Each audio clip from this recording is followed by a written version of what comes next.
Mr. Prime Minister, executives of PIDF and ISAC, Permanent Secretary, young women and men in the room today, very good morning to you all. And Madam Chair, thank you for the kind reminder of how old we are, the ones sitting up here. It's always a great pleasure to stand before young women and men of Fiji, and the Pacific too, I believe, who are studying here in Fiji, to address you in such a very important topic of discussion. With a mission of empowering youth from decisions to action, Fiji Youth Speak Forum 2018 aims to motivate and engage Pacific youth in meaningful discussions and support to take concrete actions in fighting climate change and sustaining aquatic life. As Fijians, these issues are of great importance to our secure future. Cyclones and severe weather impact our country year in and year out, and no one here is any stranger to that. And we are seeing those effects grow worse year after year. On top of that, our ocean ecosystems and marine life are under constant threat from pollution, overfishing, and from changing climate as well. In fact, the Permanent Secretary, myself, and the team from the Ministry have been in the Western Division and the Northern Division this entire week and the past week as well, in a government program to try and assist those who were recently affected by the cyclones Kenny and Josie. The impact on us all, and I know on most of the families that you come from, has been really devastating. So before I begin, I would like to congratulate the organizers, PIDF, ASAC, and of course the University of Fiji, for organizing today's forum and getting on board the most important catalysts of change, our young people, along with technical experts in this critical area of work.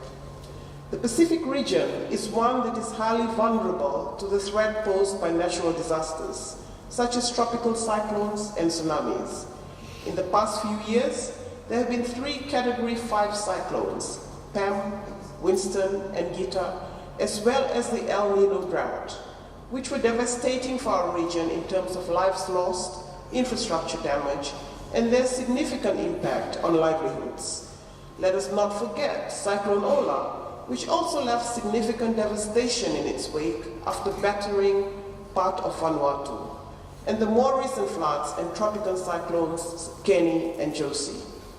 In the past 60 years, Pacific Island countries have experienced losses averaging US $284 million a year due to natural disasters and climate shocks. These have affected over 9 million people and caused somewhere around 9,811 reported deaths. So this isn't some far-off threat. It is here and now, and the need to strengthen our action in these areas is extremely urgent. I'm told that the 8 main discussion themes for today's forum will be based on SDG Goals 13 on climate action and SDG Goal 14 on life below water, with specific focus on the topics of the role of youth in climate change resilience, building climate resilience through youth entrepreneurship, youth voices against marine pollution, including plastic pollution, amongst other very important themes. It will be interesting to hear from the technical experts themselves on how our youth, the leaders of tomorrow, can make a difference in these critical areas. Because it is our young people who can be the greatest agents of change in protecting this planet for future generations, both in confronting climate change and preserving the health of our oceans. There's a great potential in young people, and we cannot underestimate the strength of our youth in carrying Fiji forward, particularly with regards to realizing the goals of the SDGs. It is the responsibility of older generations to set the stage for our young people, to help harness your energy, your dreams and idealism to build a better future for our country and for our planet. For example, our Honorable Prime Minister has already taken Fiji to the forefront of the climate action campaign and the global effort to preserve our oceans. As president of COP23, the United Nations negotiations on climate change, and as co-chair of the first ever UN conference on oceans last year. So there's great expectation on the global stage for us as a country to speak up on these issues. And as young Fijians, that is a mantle you will inherit. You will be looked to by the world as well. And when the world looks to Fiji a generation from now, they will see your faces, they will hear your voices, and they will be inspired by your actions. It is an enormous responsibility, but through your own ambition, your own determination, and your own abilities, it is a responsibility you're all more than capable of meeting. 69% of Fiji's population falls below the age of 40 years, while 25% of Fiji's population is between the ages of 17 to 30. So our population is young, and the empowerment and involvement in decision-making of our young people is extremely crucial to our growth as a nation. Not too long ago, our Honorable Attorney General reaffirmed in Parliament that the Fijian government has tremendous confidence in you because you have a mind of your own, and we want your voices to be heard. I stand here to reinforce the same sentiments, ladies and gentlemen, and I encourage more support and power for our youths in not only climate action, but every aspect of development. Fiji's presidency of the United Nations Climate Talks, or COP23, was an unprecedented opportunity for a Pacific nation and a nation with an extreme vulnerability to climate change to take a lead in the campaign for climate action. Among a list of historical accomplishments at the negotiations, the policies and frameworks in relation to resilience to climate change and disaster risk in Asia and the Pacific are the COP23 Gender Action Plan, the Framework for Resilience Development in the Pacific, the Fiji Green Growth Framework, the Fiji National Climate Change Policy, the Fiji National Gender Policy, and the Fiji National Humanitarian Policy. The cyclones, heavy rains, and rising seas are a constant reminder of the climate threat faced by Fiji and the Fijian people.